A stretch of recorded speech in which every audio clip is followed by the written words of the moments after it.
Hey y'all, my name's Rachel and I've been gardening for butterflies on the Alabama Gulf Coast for about 8 years now. I'm in zone 9A, and one of the reasons why I wanted to raise butterflies was because I didn't see them anymore. And I missed them because I remembered when I was growing up in the country, we had so many butterflies.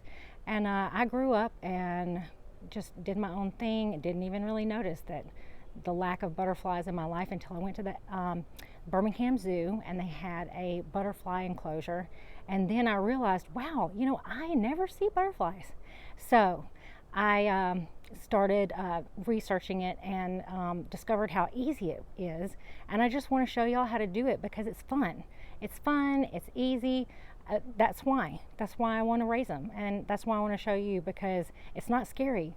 That was one of the things that kept me from doing it for many years, because I was afraid that I would mess it up. But no, you can't.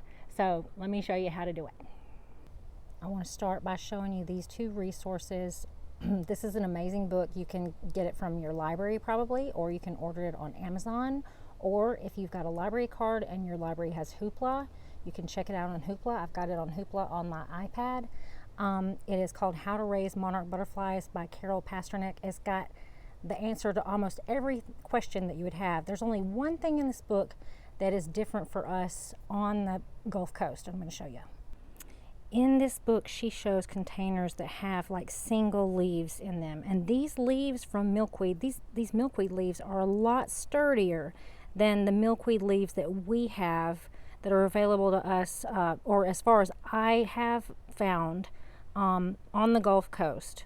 So you can put your butterflies in these kind of containers, and you can get these containers on Amazon or at Walmart. I have quite a few choices of milkweed in my yard. This white kind here with the little flowers is called aquatic milkweed. It is so pretty, but it doesn't seem to be as much favored as just the plain milkweed that you can get from the store that's got these yellow flowers. They tend to like this, and I don't really know what this is called, but it's just the plain yellow flowered milkweed. In the back of this border, I have swamp milkweed. It's got pale pink flowers. They do like that. I can hardly get to it now, but they'll use it if they have to. In my front yard, I have a bunch of self-seeded milkweed, and this is tropical milkweed. It's kind of infamous. You can read about the controversy and decide for yourself whether you want to grow it or not. I used to wait until I found caterpillars on the milkweed before I would collect them, but I don't do that anymore. I collect them as eggs now because that way you're more likely to have them caterpillars, butterflies that are not infected by any parasites. So I come along and look at the milkweed, and I've already seen there is an egg right here. Let's see if I can zoom in. See that little pale round thing? That is a monarch egg. They usually lay them on the underside of a leaf. Sometimes they lay them at the tip of like maybe some flowers, but I see another one right here too. So I'm going to show you how I harvest these. Okay, so I cut the thing right here with that had the egg on it, and I'm going to put it in a cup of water that I've got here with me right there. Here's another one with an egg on it, and I'm going to cut off that stem down at the base.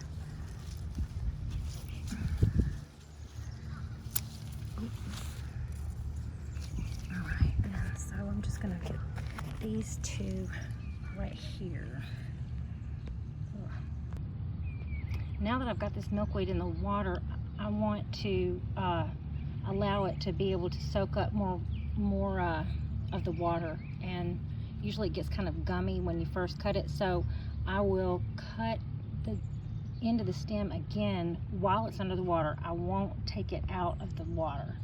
I'll just put my scissors down in there and cut it so that it can absorb more water, because we want this to stay as crispy and as possible, so that the eggs, when the caterpillar emerges, the leaves will be still pliable and edible for them.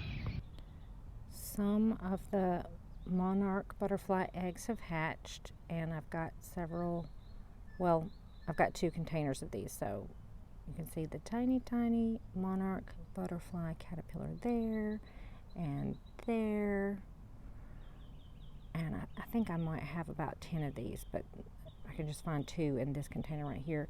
And my chrysalis has yet to emerge, but that will be happening shortly. Once these caterpillars grow for another week, they'll get so big that they'll go and look for a place to form a chrysalis. And usually they will climb up to the top of the cage and they will form a chrysalis at the top of the cage like this one did. But I thought I had some video of what they do when they hang upside down, and I don't, so I want to show you in the book what happens. So they'll hang upside down in a J form, and it could be for maybe a day or so. And this is the part that it takes a while, and it happens so quickly you will miss it. They'll just start wiggling and they'll wriggle out of their skin and turn into a chrysalis, and it just hardens like that.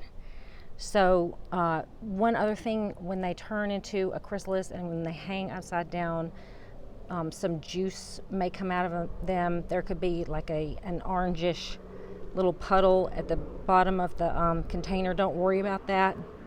Also, don't worry if juice comes out when they come out of their chrysalis, because that's normal. The monarch caterpillars have gotten giant, and I've got 3 that are about to turn into chrysalises. See how they're hanging in this J form? Now this one decided to make a chrysalis on a stalk of milkweed, which is not ideal. It's so funny because I was like, oh, they're gonna make their chrysalises on the top of this cage. Well, they've done a couple of goofy things, like this one did this.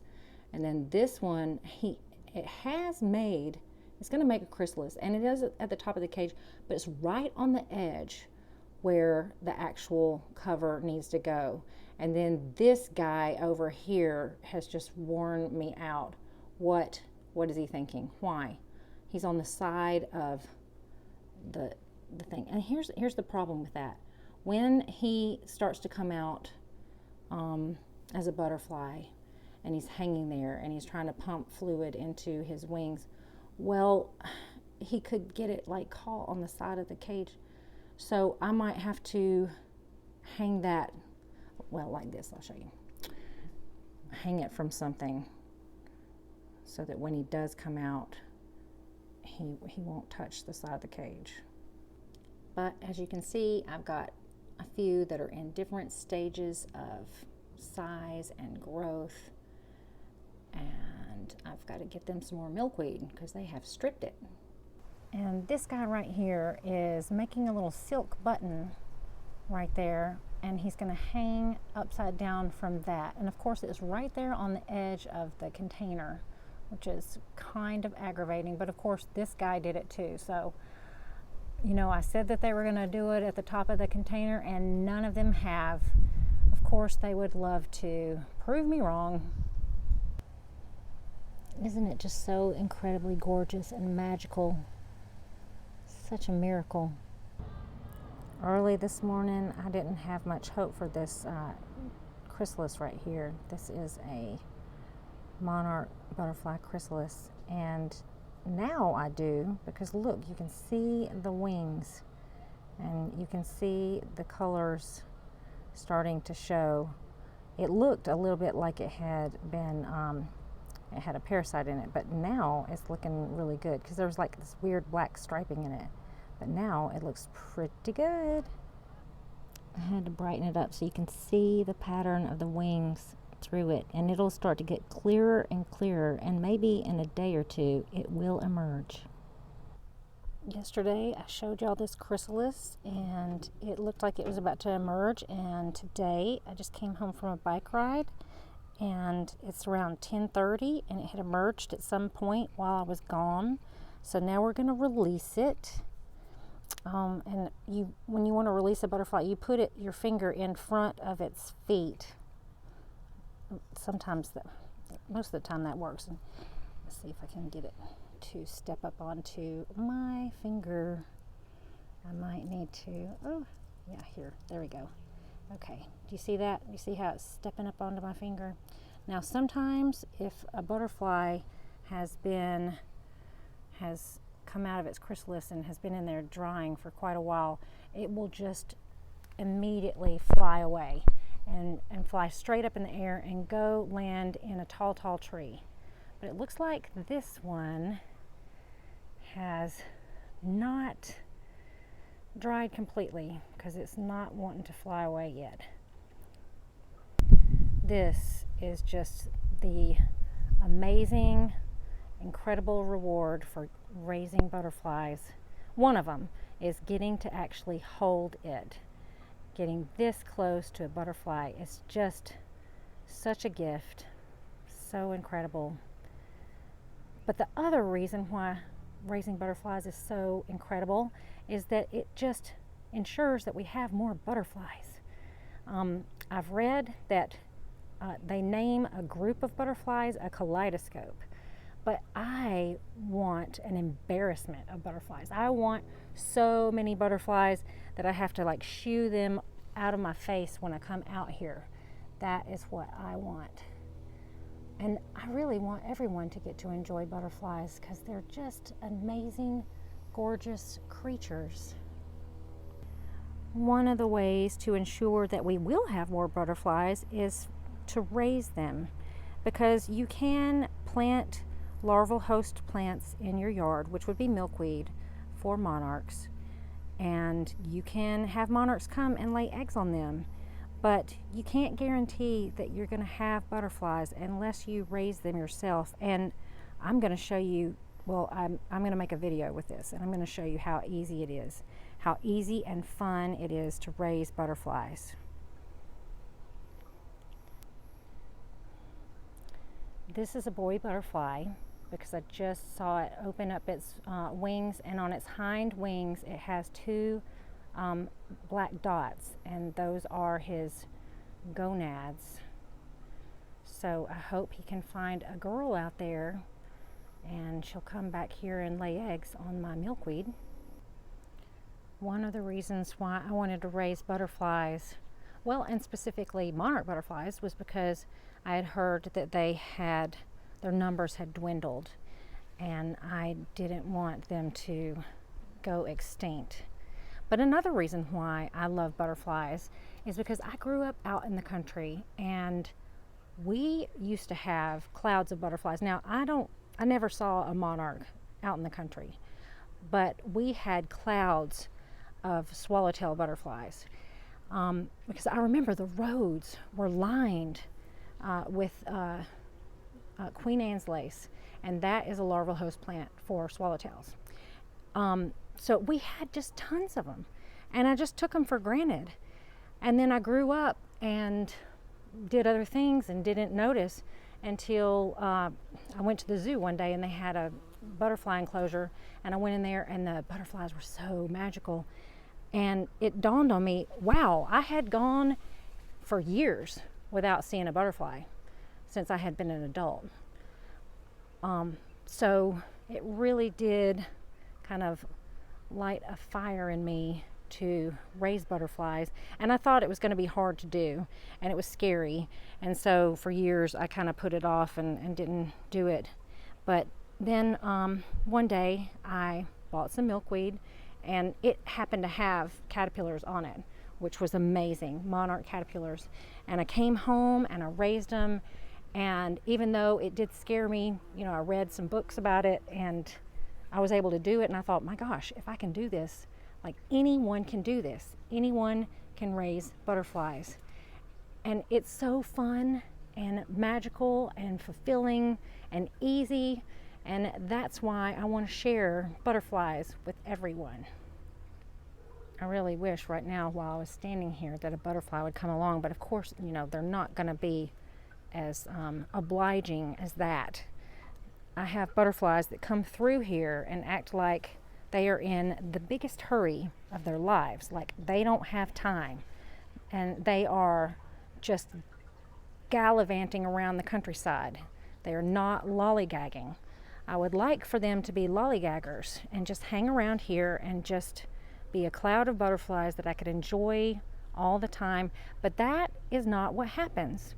They visit very sporadically and shortly, and then they're gone. But thank God I have larval host plants, and I can gather their eggs and I can raise them. And so then I can enjoy them briefly as I hold them out of my hand and release them. Because my garden isn't just for butterflies, it is for pollinators and for me. But I sure do want them to come along and let me love on them. Mostly the bees enjoy this. Mostly bees. But and I enjoy it too. You can draw butterflies to your garden with only a few little nectar plants. You don't have to have a ton like this. That's not necessary. They love, they're going to go where there's nectar, and they're not going to stay long. So put a couple of pots by your door, and I'm telling you, they will come. If you're not sure what kind of plants to get for butterflies as nectar plants, I would say get Salvia right there. They love Salvia. And get Pentas. Pentas are incredible. They grow like a perennial down here on the Gulf Coast. You can, if you have them in a pot, and if you get cold weather, bring them in, and then you can cut them back and they will regrow. They love that. I mean, that's all you need. You need 2 nectar plants, Salvia and Pentas. It's that easy.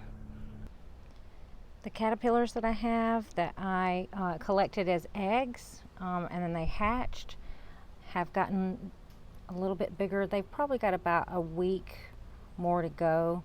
So I got some fresh milkweed to put them on, and I've got about 6 of them in here. And anytime I switch them over to new milkweed, I just tear off the bit that they're on and I kind of wedge it in there with them. And then when I take the milkweed, the old milkweed, I put it out by some milkweed in the yard in case I missed a caterpillar. The caterpillar that I found earlier maybe it was last week, has turned into a chrysalis. I was going to show you something cool though. When he turned into a chrysalis, he wriggled out of his skin, and that is it on the leaf. Do you see that? Is that not fun? You can see his face and his little antler type things. Thank y'all so much for watching my video about raising monarch butterflies. I just want to leave you with one last thing, saying you don't have to do it the way I do it at all. Just as long as you have milkweed, and you can develop your own system. But if you want to try it my way, great. And once you do, you might figure out a way better way. And I would love to hear about it because I'm always learning myself. So thank y'all so much for watching. God bless y'all, and y'all, let's just fill the world with butterflies. See you later. Bye.